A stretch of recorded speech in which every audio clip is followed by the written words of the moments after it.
artikelnya kan saya nggak usah baca lagi karena udah dipresentasikan. Oke, saya komentarin sedikit ya. Jadi contoh artikel yang dipaparkan Dinda tadi, ini saya share yang lebih gede barangkali.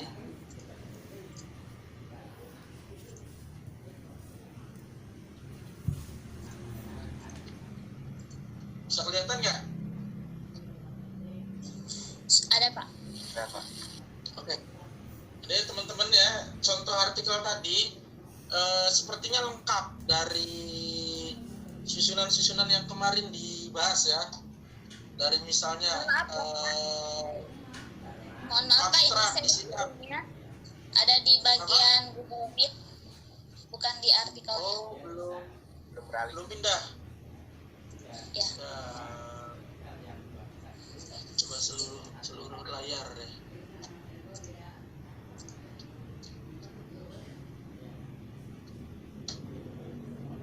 Ada Pak. Ada Pak. Dari mulai judul dan penulis ya, ini sesuai ya dengan kemarin yang kita paparkan kemarin. Kemudian abstrak juga bahkan berurutan di sini nggak diputar-putar, dimulai dari pertama ini tujuan,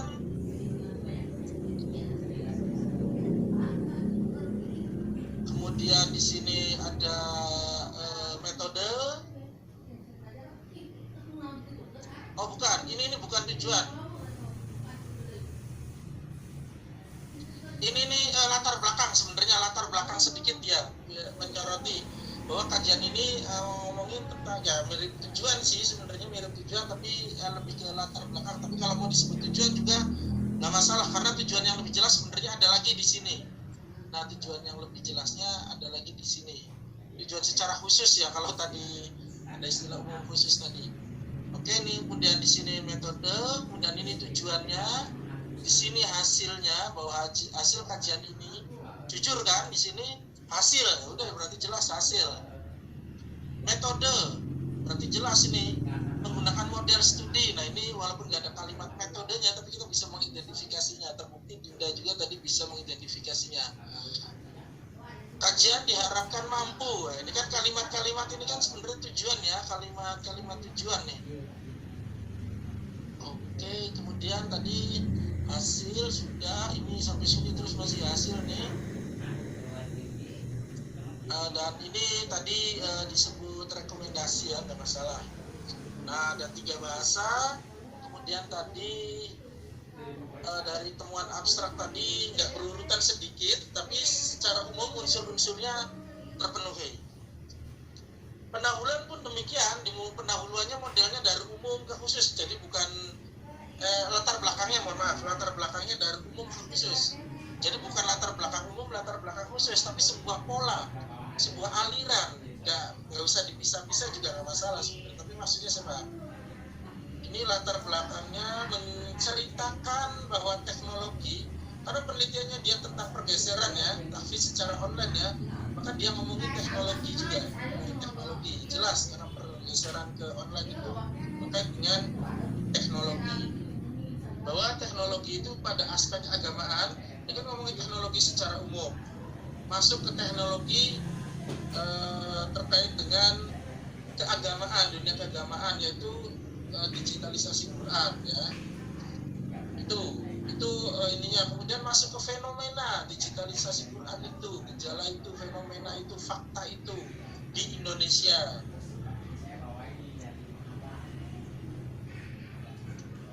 Nah ini juga sebenarnya sudah kaitannya dengan literatur terdahulu, penelitian terdahulu. Ini juga bisa dimasukkan di sini. Polanya ya, dia tuliskan. Nah ini tujuan lagi, ini tujuan itu sebenarnya lebih ke formula ya, tapi dia pisah-pisah formulanya itu. Ini tujuan, kemudian ini penelitian terdahulu lagi, lanjut lagi. Dan ini tadi udah bener ya, kalimat ini nih, paragraf ini nih, posisi paragraf novelty-nya atau posisi penelitian ini sudah bagus, sudah bisa mendeteksinya dan seterusnya. Jadi kayak gitu ya teman-teman, ini artikel ini semua unsurnya masuk, hanya dari sisi peletakan dimasukkan urutannya, ya nggak urut ya. Minggu kemarin juga kan sudah dijelaskan nggak perlu urut sebenarnya pada prakteknya. Penulis punya gaya masing-masing. Nah ini teman-teman yang nanti akan teman-teman buat selama bergelut di dunia akademik sebenarnya, nggak hanya di perkuliahan saja. Oke, terima kasih Dinda. Silakan selanjutnya ada yang mau lagi?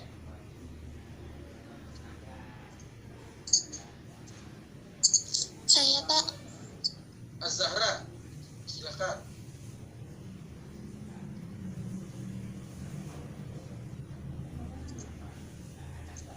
Boleh share screen ya.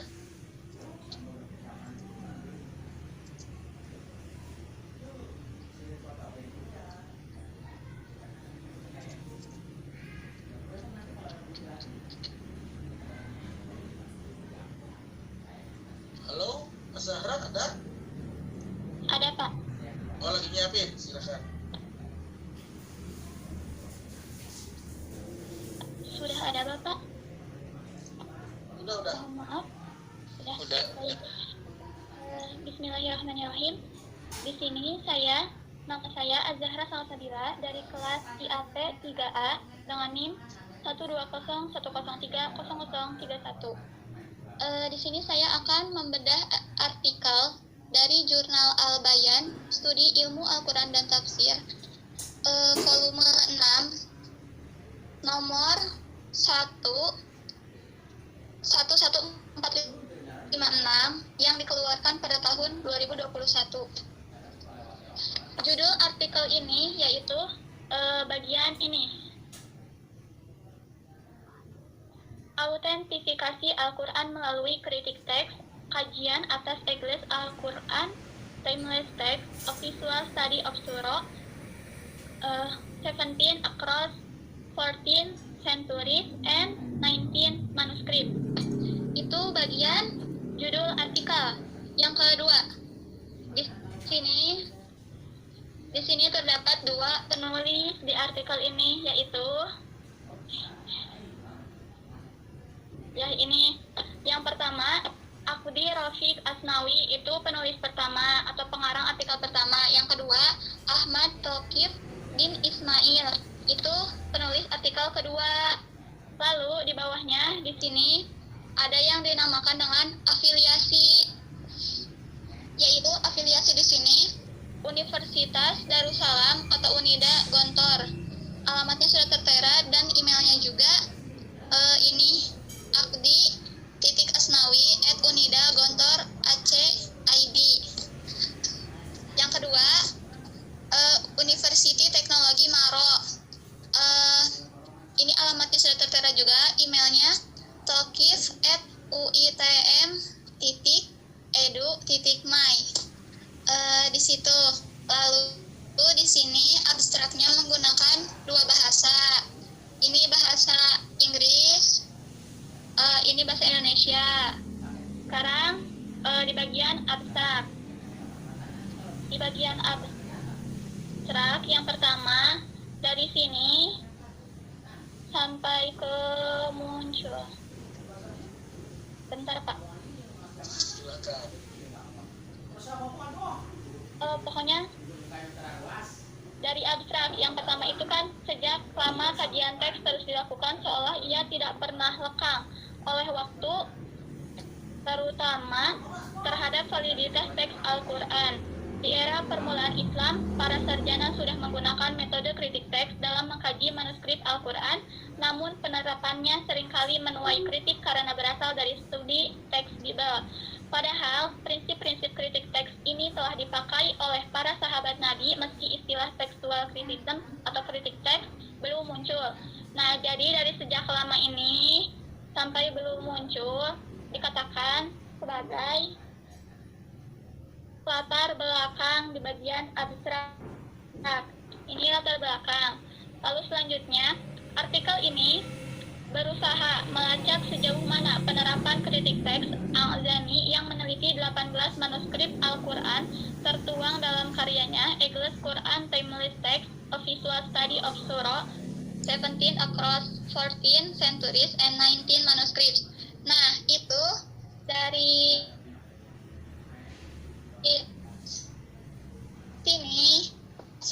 sini itu dikatakan sebagai tujuan penelitian. Lalu selanjutnya, metode penelitian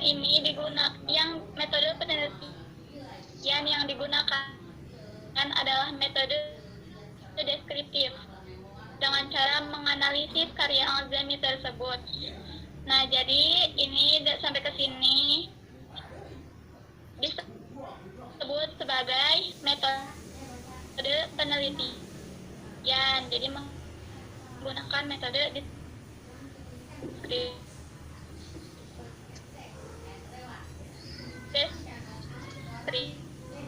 dengan cara menganalisis karyanya. Nah, lalu selanjutnya hasil penelitian ini menunjukkan bahwa Al-Jami menerapkan beberapa prinsip kritik teks seperti pencarian kesalahan teks, analisa perbandingan manuskrip. Dari sini itu disebut sebagai hasil dan pembahasan penelitiannya. Lalu untuk selanjutnya, dari kata artikel ini menyimpulkan bahwa penelitian mengenai manuskrip Al-Quran menggunakan prinsip kritik teks dalam membuktikan. Artikel ini juga menyimpulkan bahwa penelitian mengenai manuskrip Al-Quran menggunakan prinsip kritik teks dapat membuktikan keaslian Al-Quran. Bagian ini dikatakan sebagai kesimpulan dan rekomendasi juga bisa tergabung. Lalu untuk selanjutnya, di sini ada kata kunci. Kata kuncinya ada satu, kritik teks. Ini satu kritik teks, dua manuskrip Al-Quran, tiga Al-Jami, dan yang keempat validitas. Namun kekurangannya di sini kata kuncinya belum sesuai dengan alfabet, ya, susunan alfabetnya. Lalu sekarang ke bagian pendahuluan. Di pendahuluan ini ada beberapa bagian. Yang pertama, dari bagian sini, kalangan ini sampai dari masa ke masa.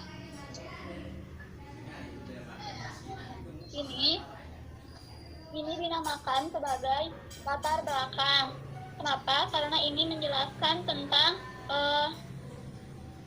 kenapa artikel ini dibuat begitu.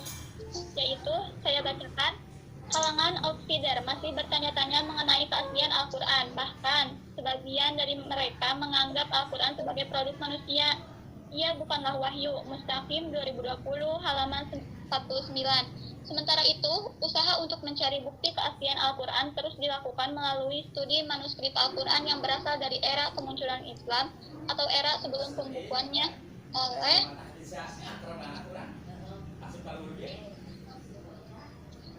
Utsman Ibnu Affan, Deroche 2020. Manuskrip tersebut dianggap bukti teks Al-Quran tertua yang sangat penting untuk diteliti. Fedeli 2020 halaman 148. Pada abad 21, berbagai macam pendekatan untuk menelitinya muncul akibat dari kemajuan teknologi dan banyaknya temuan manuskrip Al-Quran. Kenyataan ini juga akan mendorong kritik teks. Textual criticism dalam kajian manuskrip Al-Quran dapat berkembang lebih jauh di masa depan. Fedeli 2020 halaman 196. Salah satu kajian kontemporer pada manuskrip Al-Quran era permulaan Islam dilakukan oleh Muhammad Mustafa Al-Aljami 2017, seorang profesor di bidang hadis yang lahir di India pada tahun 1930 dan meninggal di Arab Saudi pada tahun 2017. Kajiannya ini telah membuktikan konsistensi teks Al-Quran dari masa ke masa. Asnawi 2019. Metode yang ia gunakan memiliki beberapa similarities dengan kajian Arthur Jeffrey yang mengaplikasikan kritik teks terhadap Al-Quran. Asnawi 220 halaman 310. Misalnya dalam komparasi beberapa manuskrip untuk menemukan perbedaan tulisan rasem Al-Quran dari masa ke masa.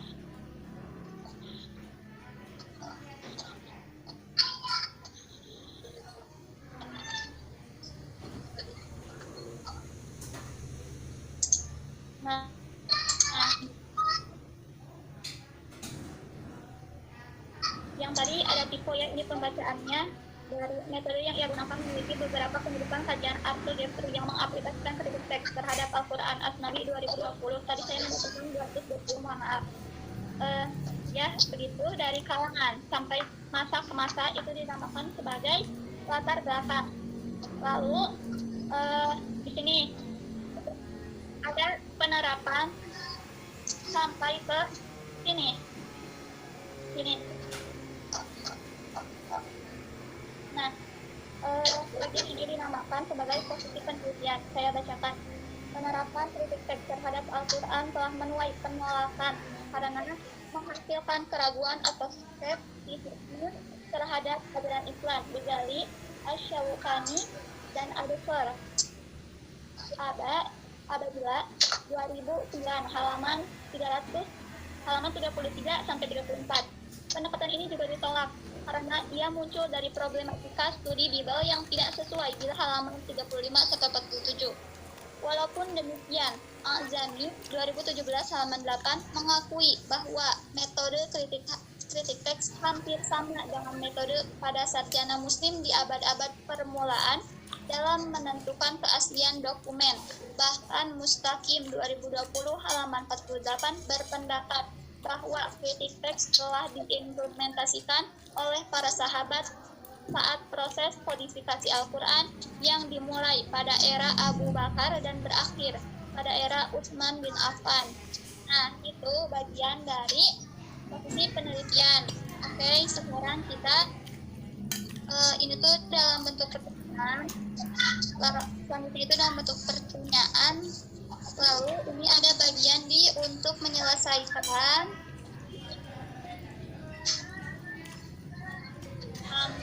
sampai bagian sisa.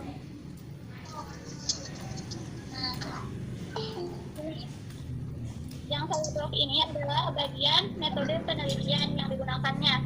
Saya bacakan. Untuk menyelesaikan permasalahan akademis tersebut, penulis menggunakan metode deskriptif, analisis, dan komparatif untuk menganalisis karya Al-Ghazali serta membandingkannya dengan kajian-kajian semisalnya. Jadi metodenya itu metode deskriptif, analisis, dan komparatif. Lalu di bagian ini diharapkan kata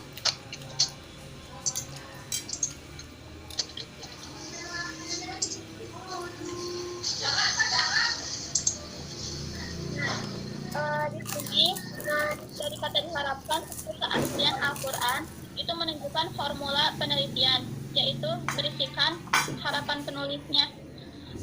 Diharapkan artikel ini dapat menawarkan metode penggunaan kritik teks dalam studi Al-Quran yang tidak menimbulkan efek negatif dan berujung penolakan, bahkan bisa menjadi jalan dalam menemukan keaslian Al-Quran. Nah, itu. Lalu tadi bagian formula penelitian. Selanjutnya dari sini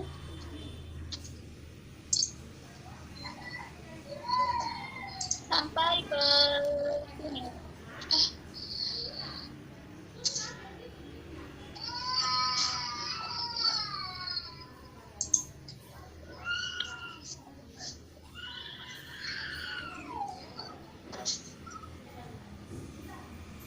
Nah, dari sini, dari kata penelitian sampai Al-Ghazali itu dinamakan sebagai penelitian terdahulu.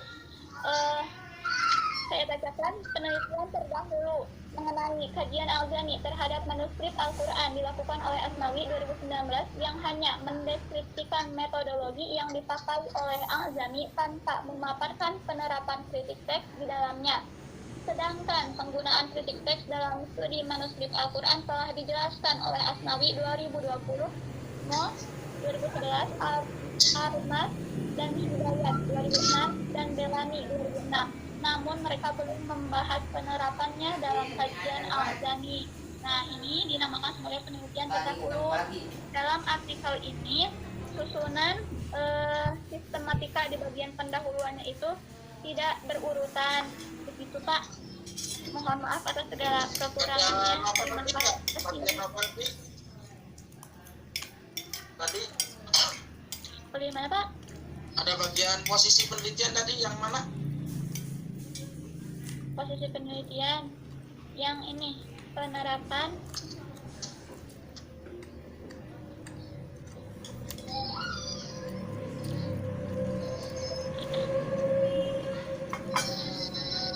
ini Pak, karena berisi perbedaan penelitian masa kini dengan penelitian terdahulu yang sifatnya kan bisa menguatkan, membantah, sedangkan di sini berisi tentang penolakan. Begitu Pak. Oke ya, cukup. Terima kasih Azhara. Terima kasih. Mohon maaf atas segala kesalahannya Pak. Ya, sama-sama. Ini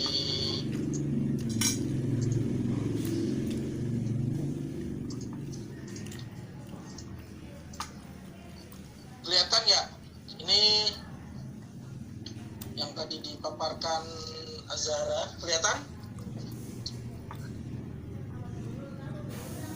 Kelihatan Pak. Oh, ini yang tadi dipaparkan ya, terus mereview. Kan masih ada yang bingung, katanya ini kayak gimana cara ngumpulinnya. Nah ini ya kayak gini sebenarnya.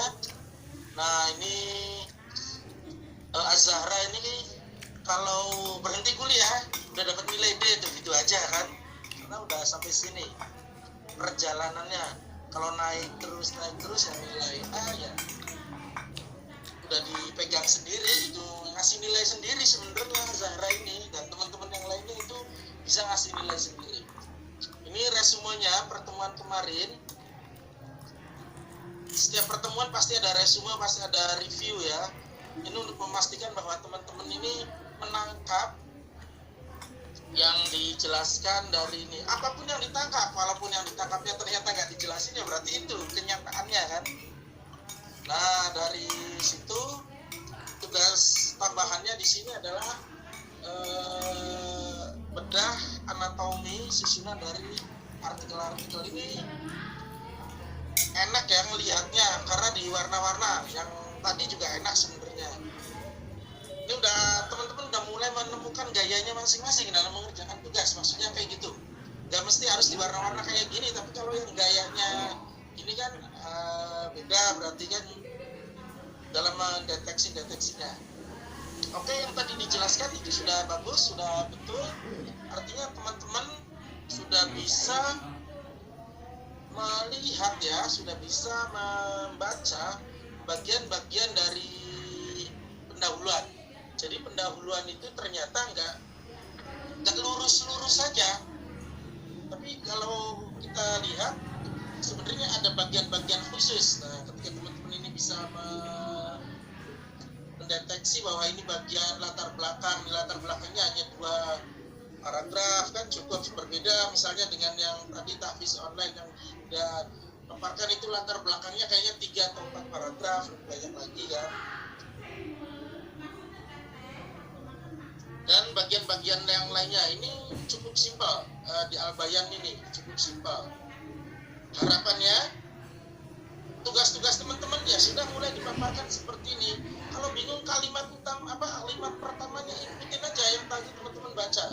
Karena biasanya teman-teman bingung itu di masuknya saja. Begitu sudah masuk itu biasanya kita bisa lebih explore lebih jauh lagi.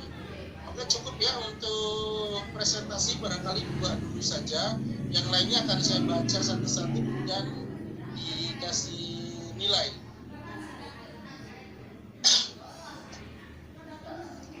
Berikutnya adalah mata kuliah kita sekarang ini adalah terkait dengan metodologi penelitian. Ini ya, ini bisa dibaca dari buku panduan penulisan artikel ilmiah yang covernya ini lebih lengkapnya. Nah yang ini yang dari Pak Wisnu Jatmiko itu lumayan agak lengkap. Yang lainnya juga sebenarnya ada, yang bahasa Inggris banyak.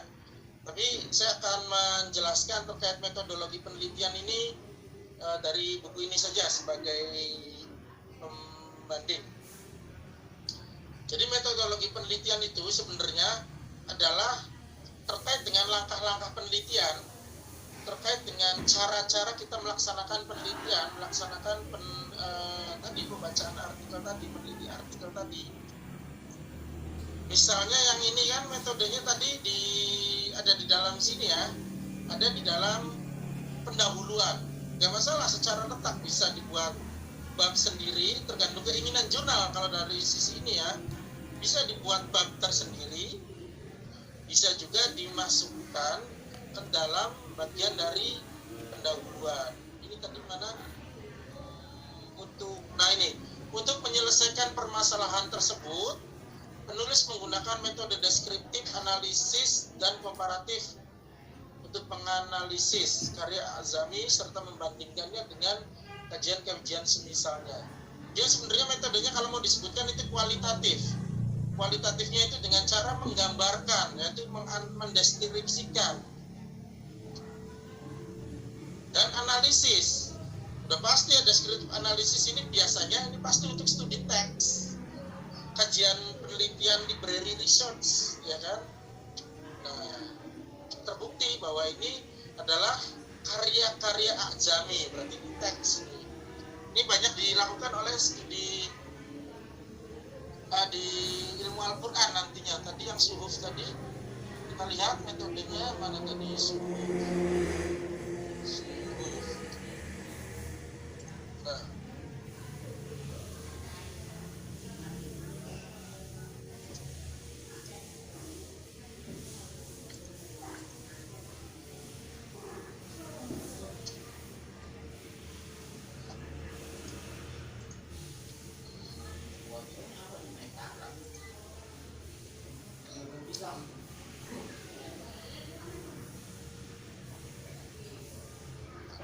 ini salah ngomong lagi. Jurnal suhuf ini metodenya sepertinya juga ada di dalam pendahuluan. Nah ini ya, untuk itu riset ini akan menggali data dari lapangan. Berarti ini juga kualitatif, dan kualitatifnya studi lapangan. Kalau studi lapangan udah pasti pakai observasi, yaitu pengamatan lapangan, dokumentasi, pembacaan referensi, dan wawancara. Untuk wawancaranya dia pakai purposive sampling. Artinya wawancaranya ini yang bertujuan, yang asal orang ditemuin di jalan kemudian kita wawancara, tapi yang bertujuan. Karena tujuannya saya mau meneliti atau mau mencari informasi terkait dengan tujuan tahfiz online, maka saya cari pengelola atau pengurus rumah tahfiz misalnya. Nah itu namanya purposive sampling. Sampling yang purpose, yang sudah bertujuan dari awal, kita sudah menentukan terkait dengan target yang akan kita tempuh. Jadi metodologi itu sebenarnya adalah langkah-langkah bagaimana kita melaksanakan penelitian itu, cara-cara bagaimana melaksanakan penelitian itu. Di jurnal, kalau di jurnal, artikel jurnal ya, maksudnya itu cukup satu paragraf sebenarnya. Bahkan tadi ada hanya satu kalimat kan tadi. Nah itu dilihat. Tipsnya, lihat saja artikel yang sudah terbit di sana. Kalau kita mau ngirim ke Al-Bayan, lihat artikel yang sudah terbit di Al-Bayan. Gimana dia menulis metodologi. Mau kita ngirim artikel ke Suhuf, lihat gimana Suhuf menulis metodologi. Tapi untuk tugas, maksudnya untuk pribadi, belajar pribadi, mending terarah saja, jangan satu kalimat. Mending ya satu paragraf, maksudnya terarah. Aspek-aspek yang harus muncul dalam metodologi ya. Kalau penelitiannya itu penelitian lapangan, maka harus jelas sebenarnya waktunya kapan penelitian itu dilaksanakan. Penelitian ini menggunakan penelitian kualitatif dengan proses pengumpulan data observasi. Observasi dilaksanakan antara, nah kan jelas. Kalau penelitiannya misalnya tradisi pembacaan surat Yasin di desa Anu kan, di suatu desa ya, berarti nanti di metodenya, metode penelitian ini menggunakan kualitatif dengan observasi. Observasi dilaksanakan dari tanggal sekian sampai tanggal sekian di desa mana, kan gitu. Jelas kan? Nah, populasi dan sampel ini juga terkait dengan tadi kayak yang diwawancaranya itu siapa. Kalau memang ada observasi kan berarti ada wawancara, misalnya wawancaranya tekniknya seperti apa. Purposive sampling aja yang paling mudah biasanya, yaitu ada sampel acak dan lain-lain ya. Saya lebih biasa menggunakan purposive sampling karena saya hanya akan meneliti responden atau yang mau diinterview itu sesuai dengan tujuan yang ingin kita laksanakan. Nah, ini teknik sampling lainnya ini biasanya terkait dengan penelitian kuantitatif, misalnya survei. Itu kan ada tekniknya dalam mensurvei orang itu. Nggak asal orang ketemu di jalan, ada tekniknya. Kita nggak pelajari lebih jauh ya terkait dengan itu, cukup kita baca-baca dulu saja. Misalnya kita pengen melihat survei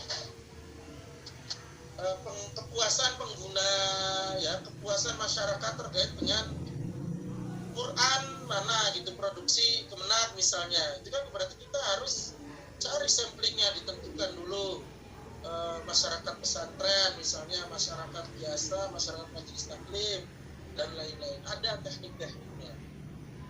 Saya tidak menyarankan untuk tugas-tugas nanti ke arah sana dulu.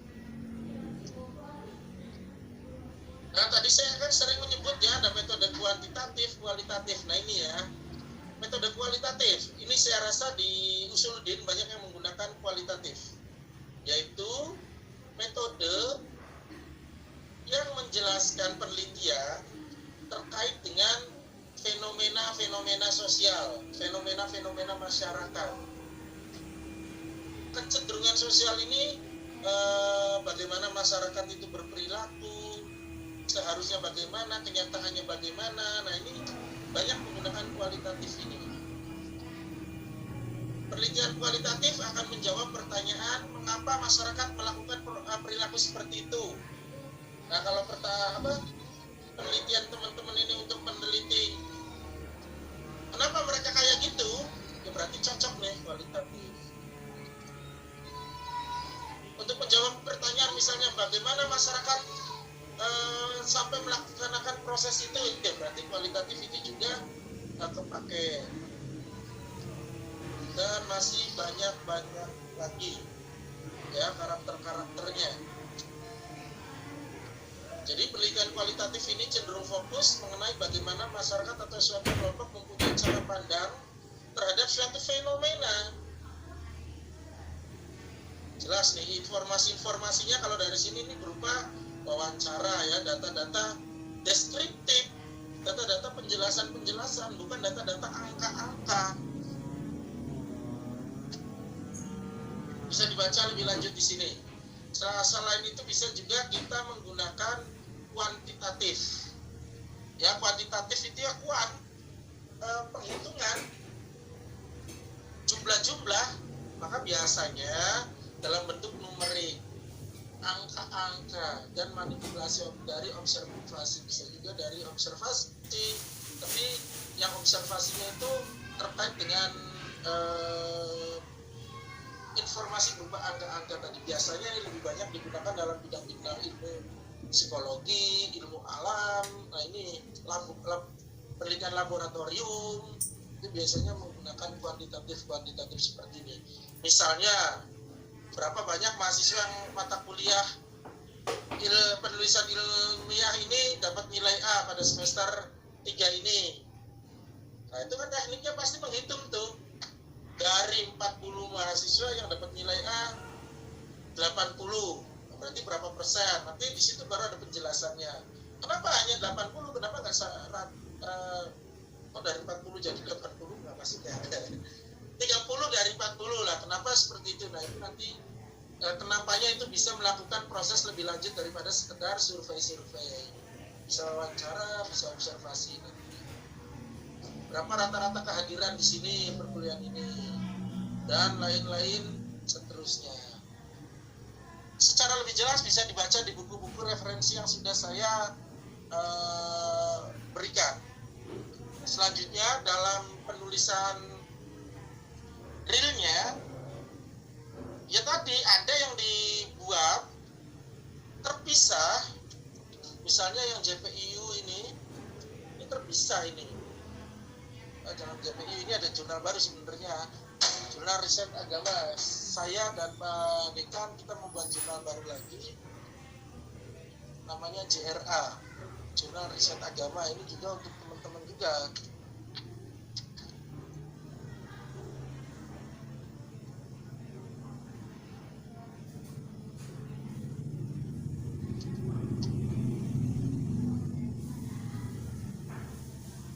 Nah, yang ada Al-Qurannya ini deh.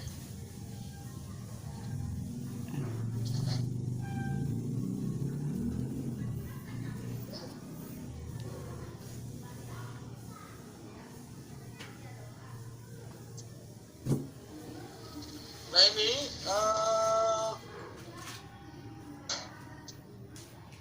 metode penelitiannya dibuat terpisah, artinya dibuat tersendiri, kalimat tersendiri, walaupun ini isinya hanya satu kalimat. Sebenarnya kurang bagus ya kalau cuma satu kalimat dipisah seperti ini. Kalau mau dipisah harusnya di sini bisa dilanjut lagi. Metode penelitian ini merupakan jenis kualitatif melalui studi pustaka dengan analisis isi. Langkah-langkahnya yang dilakukan tulis saja adalah pertama mencari literatur-literatur terkait. Yang kedua adalah mungkin mengelompokkan dan seterusnya sampai ke tahap analisis. Bisa ditambahin sebenarnya ini. Kalau mau lebih dilengkapi lagi, tapi ya nggak apa-apa. Segini juga sudah mencerminkan bahwa ini sebuah artikel yang ditulis melalui metode-metode penelitian. Oke. Bacaan lebih lengkapnya tadi ya di referensi-referensi, saya hanya mengantarkan sampai di sini. Itu yang pertama, metode bisa dipisah. Yang kedua adalah metode bisa digabung dengan pendahuluan. Terbukti dari contoh 2 tadi yang dipresentasikan, semuanya metode ada di bagian pendahuluan, tapi nggak ada masalah. Itu berarti sesuai dengan keinginan jurnalnya, jurnal yang ditujunya. Ada yang mau ditanyakan sampai di sini?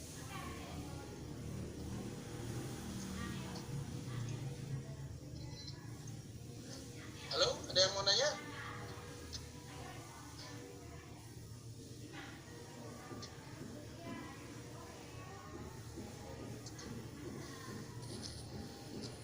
Tanya Pak. Silahkan, sama Ferry ya? Iya Pak, Ferry deh. Ya gimana, Kang Ferry? Bismillah. Jadi kan seperti apa yang Ferry jelaskan Bapak tadi, bahwa khususnya dalam jurusan IAI ini menggunakan metodologi penelitian kualitatif Pak. Ya. Nah, nanti kan di suatu saat kita akan mengobservasi atau membuat survei kepada sekelompok orang. Nah itu kan membutuhkan data-data dan perhitungan seperti persentase dan yang lain. Itu gimana Pak? Apakah termasuk metode campuran atau gimana sih? Tujuannya ya sebenarnya lebih menentukan apa kita menggunakan metode kualitatif, kuantitatif, dan campuran ini lebih ke tujuannya. Kalau sebenarnya tujuannya hanya ingin tadi seperti fenomena rumah tahfiz tadi, tujuannya kan sebenarnya meneliti pergeserannya ya, tapi pada prakteknya bisa jadi ada angka-angka itu, misalnya jumlah rumah tahfiz di Kota Bandung, ya kan, ada misalnya jumlah santri pesantren tahfiz di suatu ini, itu kan angka-angka. Nah kalau angka-angkanya hanya sekedar untuk informasi tambahan, ya metode yang digunakan tetap kualitatifnya. Walaupun data yang didapat ya ada juga data-data angka, karena data-data angka tadi itu tidak diinterpretasi sebagai suatu fokus penelitian yang lain. Tapi ketika penelitiannya itu datanya sama ya, jumlah rumah tahfiz di Kota Bandung misalnya.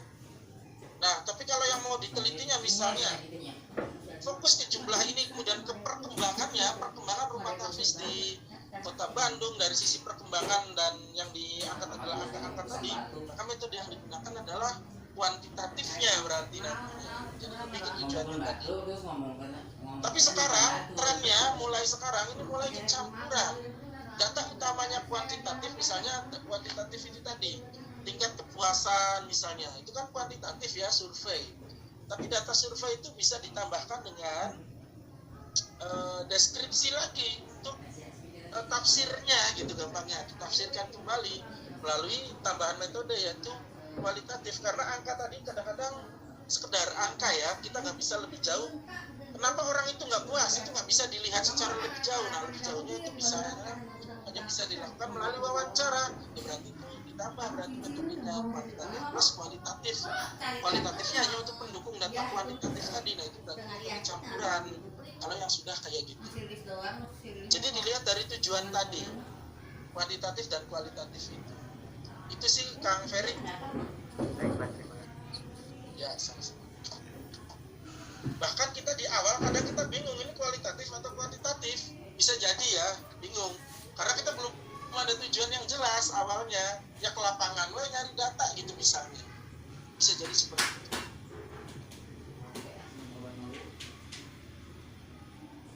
Ada lagi?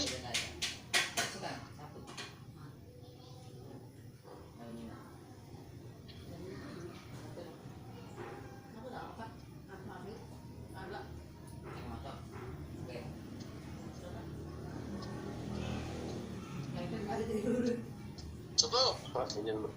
Oh iya, silakan Kang Adin. Kan untuk pengerjaan resume Pak, misalkan Bapak sedang menjelaskan, terus saya misalkan tidak spesifik mengerjakan resumenya dari seluruh kata-kata Bapak yang dirangkum gitu Pak. Tapi misalkan saya ambil kata kunci dari perkataan Bapak yang saya ingat gitu. Misalkan Bapak ngomong tentang kualitatif atau kuantitatif, saya catat kata kuncinya konservatif, terus saya cari sendiri tentang kata tersebut dari sumber lain, terus dimasukin ke resume, apakah boleh Pak? Boleh. Resume ini bukan resume kata saya ya, tapi resume perkuliahan sebenarnya. Karena bisa jadi informasi itu berkembang dalam perkuliahan ini. Saya hanya ngomong A, nanti bisa jadi ada yang nambahan Kang Ferry, ada yang nambahin ini, jadi bisa berkembang. Perkembangan itu juga bisa berlanjut di luar Zoom seperti ini atau di luar Google Meet seperti ini, bisa juga keluar seperti tadi Kang Adin nyari di sumber-sumber yang lain. Jadi menurut saya nggak masalah. Yang pasti kata kunci saya tadi itu kan mengarah kepada tujuan tertentu. Karena misalnya satu kata itu bermakna ganda. Bisa misalnya ngomongin kualitatif. Ini yang saya sebut kualitatif, Kang Adin tadi tulis kualitatif ini dalam hal penelitian berartinya. Jadi jangan nyari kualitatif dengan bidang-bidang yang lainnya nantinya. Nanti kata kunci kualitatif saja, tapi search di Google kualitatif banyak hal. Berarti kan harus difilter diri nantinya. Konteksnya harus tetap mengarah pada konteksnya. Walaupun boleh nanti tangkapan-tangkapan itu dari banyak sumber yang lain, tapi saya harapkan konteksnya masih tetap sama seperti konteks yang dilakukan pada pertemuan ini. Itu sih yang ada. Baik Pak, terima kasih. Ya, sama-sama.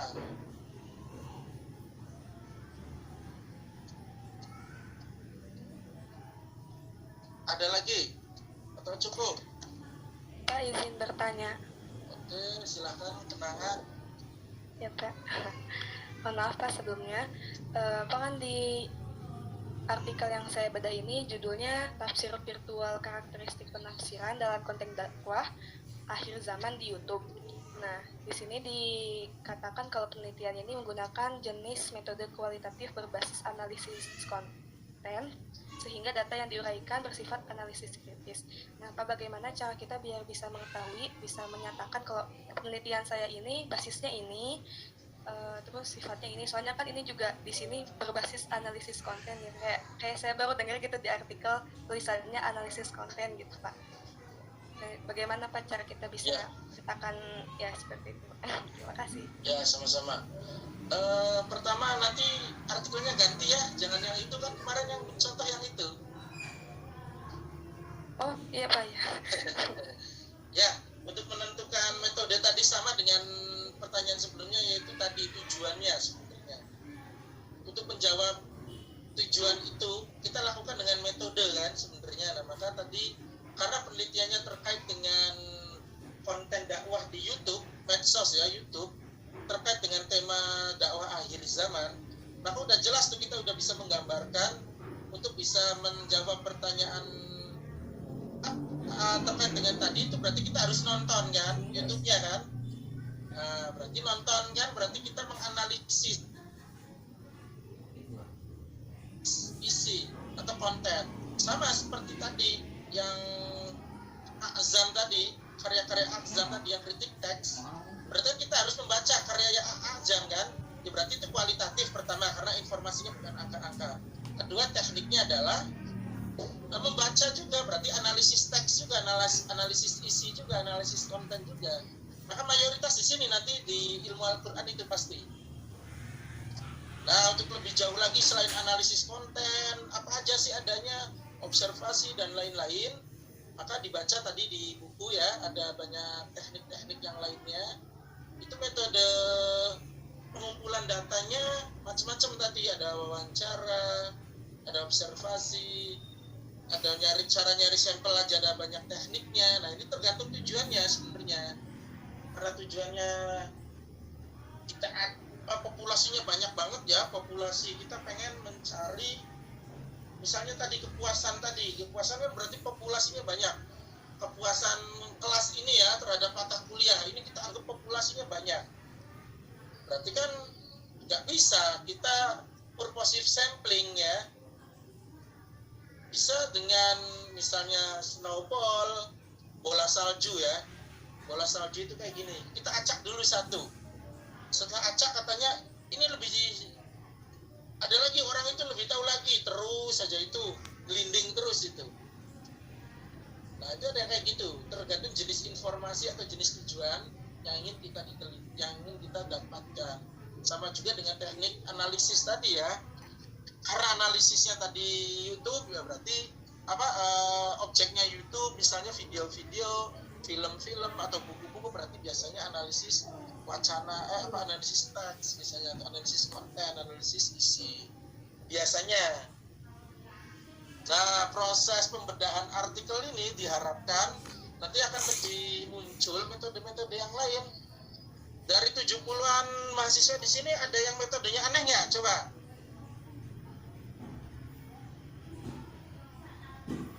Ada nggak yang metodenya belum disebut gitu tadi?